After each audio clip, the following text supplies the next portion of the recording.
I'm Gabrielle Walker, the author of Antarctica, and I'm in one of my favourite places at the moment, which is the penguin enclosure in London Zoo. And these little beasts, mostly they're penguins from southern Africa and South America. But there are penguins, of course, in Antarctica. And most people fall in love with them because they're kind of cute and funny.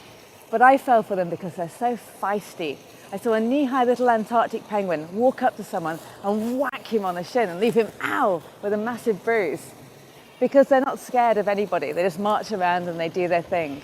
And I think that that's one of the things that drew me about Antarctica, because it's a weird alien place. The penguins are not used to seeing any other creatures on land.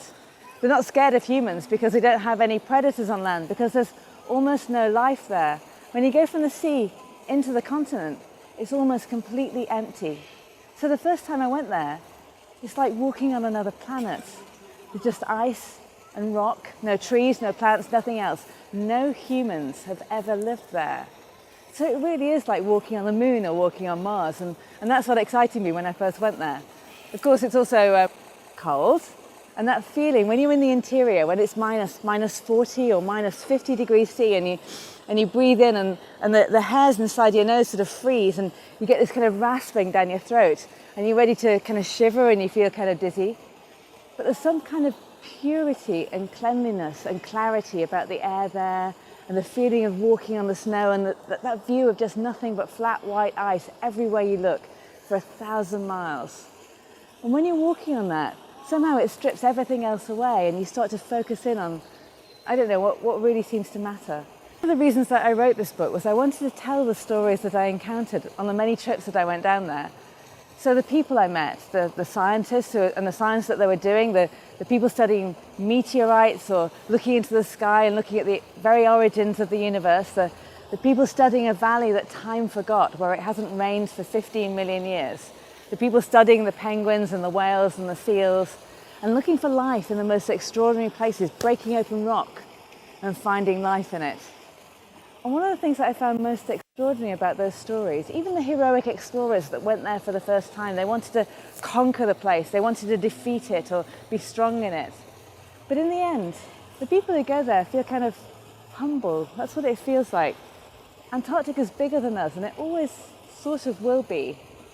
And now we're starting to find evidence that it's melting, that there's icebergs carving off, that it might actually tip into the sea. And some people think, well, maybe it's vulnerable, we have to protect it.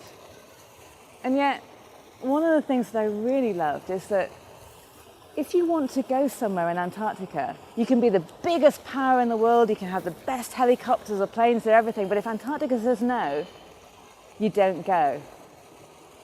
No is final in Antarctica. It's a big place, it's bigger than we will ever be. And I think that's the feeling that people go there, they say, it makes me feel small. And it's not small in a bad way, it's small in the face of something that's much more powerful. So I don't think we need to protect Antarctica. But what I did find when I went down there on the many trips that I made was that it has warnings for us if we're ready to listen to them. So the scientists looking there, they've found evidence for climates in the past and climates in the future and ice melting, and Antarctica doesn't really care. It's been warm before. There were even dinosaurs on Antarctica before. It's been lush and tropical. It's been cold and freezing. It doesn't mind. But if we let it melt and the sea levels rise and the climate changes, we'll be the ones that suffer.